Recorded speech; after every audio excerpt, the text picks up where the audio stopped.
And welcome to another episode of Low Tech Health. I'm your host, Brad Burns, and today is Wasabi Walnut, What's Hurting My Tummy Wednesday, and I'll tell you what, not a whole lot. My tummy feels great, but big things really hurting my tummy. I'm missing you Bonnerubians. Today, I would have either been driving down or I'd already be there. Oh, there it is. I turned a button. It sounds so much better in my head. The little lines look about the same size still, though. I'm sure you're sick of it. This would be the day I'd be traveling down to good old Manchester and setting up a tent and being a part of the medical staff for Bonnaroo this year. But looks like they're not, well, they say they're doing it in September, but I don't think so. I don't think they're going to do it this year. I think this will be the year we tell our Druvian children, that this is the year without Bonnaroo.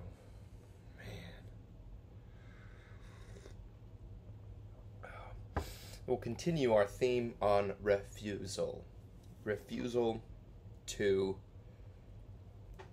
stay bummed out about this, not only pandemic, but these protests that, I watched I'm a little bit of a wacko when it comes to woo-woo. Like, I like ideas that aren't prescripted and they're not traditional.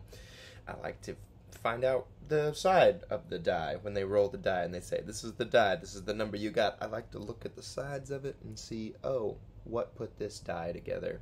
What brought all these situations that may be real together in a time that is kind of a little too on the point, if you know what I'm saying. So this video I watched today said a few things that I hadn't seen. I haven't paid a whole lot of attention in the mainstream media, but I have kept up with good old GF. Not only was he held down for 9 minutes and murdered in camera, but never was it mentioned during this, situation that he was high on methamphetamine, fentanyl, and he was positive for COVID-19. What? I mean, not that it changes that the man shouldn't have been murdered, but the dude holding him down could have at least been wearing a mask. I don't know. I don't know. Who knows what played into it. It's just strange that you don't hear any of those little, impactful details. It refuses to make you think that you're... the word refuses doesn't fit there.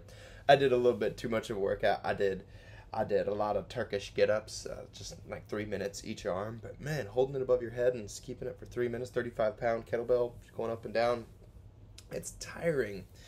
And I just held myself, by my climbing wall, just holding upside down. So my brain's a little loopy. It may not be making a whole lot of sense. But the fact that media has refused to mention this is kind of odd, and I had to hear it from this guy who's doing a presentation with markers explaining how Black Lives Matter is an organization. It's a company, just, United States of America, and it's owned by the Clinton Foundation. Odd. She's going through her trial right now, which she may be convicted, and treason, which is pretty wicked, for her emails and all that shit that most people have forgotten about, especially with a pandemic and all these global protests. On top of that, you got professional rioters, videos of people as professional rioters coordinating attacks on buildings among a largely peaceful protest, all during a time when they'd like to lower coverage of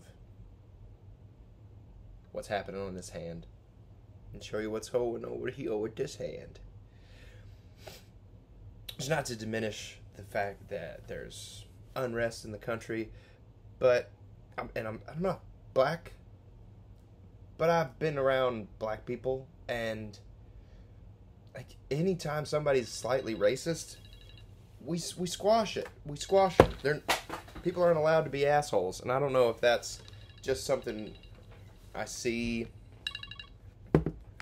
as a modern man or what, but I just don't see as much systemic racism, as I'm led to believe. Anyways, this has gone into the weeds. I shouldn't have watched that video. It was only 6 minutes, and the dude had markers. It was so disarming, but got him back in that fucking news cycle of arguing with stupid voices about bullshit. Bullshit, I said. It's beautiful outside. I'm cutting this podcast short and going out, and I'm going to enjoy my Wasabi Walnut What's Hurting My Tummy Wednesday, because a little bit of exercise, a little bit of sunlight, eating well, I feel great. I hope y'all can jump on that train too. Love you. See you on Forgive My Foul Mouth Friday, finishing up our refusal theme of the week.